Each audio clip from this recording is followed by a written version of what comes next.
खबरदार. तुम्ही पाहत आहात एक गंभीर आणि अस्वस्थ करणारी बातमी, जी आजच्या काळात महिलांच्या सुरक्षिततेवर पुन्हा एकदा प्रश्नचिन्ह उभं करते. सोशल मीडियावर व्हायरल होत असलेल्या एका सीसीटीव्ही व्हिडिओमुळे मोठी खळबळ उडाली आहे.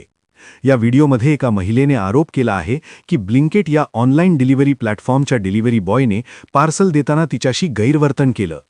हा प्रकार इतका धक्कादायक आहे की तो थेट महिलेच्या घराच्या दारात घडलेला दिसतो. व्हिडिओमध्ये स्पष्टपणे दिसतं की पिवळ्या रंगाचा युनिफॉर्म घातलेला डिलिव्हरी एजंट पार्सल देतो आणि पैसे घेतो. मात्र पैसे परत देताना त्याचा हात मुद्दाम महिलेकडे चुकीच्या पद्धतीने जातो. प्रसंग ओळखून ती महिला स्वतःचा बचाव करण्यासाठी पार्सल छातीपुढे धरते. हा संपूर्ण प्रकार सीसीटीव्हीमध्ये कैद झाला असून त्याचे ठोस पुरावे सोशल मीडियावर सर्वांसमोर आले आहेत. महत्त्वाची बाब म्हणजे इतके पुरावे असतानाही पीडित महिलेने पोलिसांत FIR दाखल करण्यास नकार दिला आहे. तिचं म्हणणं आहे की पोलीस ठाण्यांचे फेरे, चौकशी, संशयाच्या नजरा आणि मानसिक त्रास सहन करण्याची ताकद तिच्यात नाही. ही बाबच आपल्या व्यवस्थेची भीषण अपयशाची कथा सांगते. या प्रकरणानंतर ब्लिंकिट कंपनीने तातडीची कारवाई करत संबंधित डिलिव्हरी बॉयचा करार रद्द केला असून त्याला प्लॅटफॉर्मवरून कायमचं बॅन करण्यात आलं आहे. पोलिसांनी देखील या प्रकरणाची दखल घेतल्याचं सांगितलं आहे.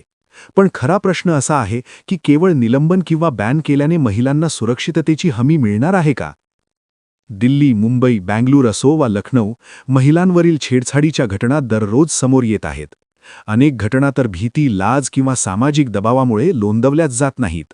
बेटी बचाओ, बेटी पढाओ सारख्या घोषणा दिल्या जातात, महिला सशक्तीकरणाच्या गप्पा मारल्या जातात. मात्र प्रत्यक्षात महिलांना स्वतःच्या घराच्या दारातही असुरक्षित वाटत असेल तर ही मोठी शोकांतिका आहे. आज गरज आहे ती केवळ सोशल मीडियावर संताप व्यक्त करण्याची नाही, तर व्यवस्थेला जाब विचारण्याची. महिलांनी आवाज उठवावा, यासाठी आधी समाज आणि सिस्टमने त्यांना सुरक्षित, संवेदनशील आणि विश्वासार्ह वातावरण द्यायला हवं. कारण खरा दोष त्या महिलांचा नाही जे बोलत नाहीत, तर त्या व्यवस्थेचा आहे जी त्यांना गप्प बसायला भाग पाडते.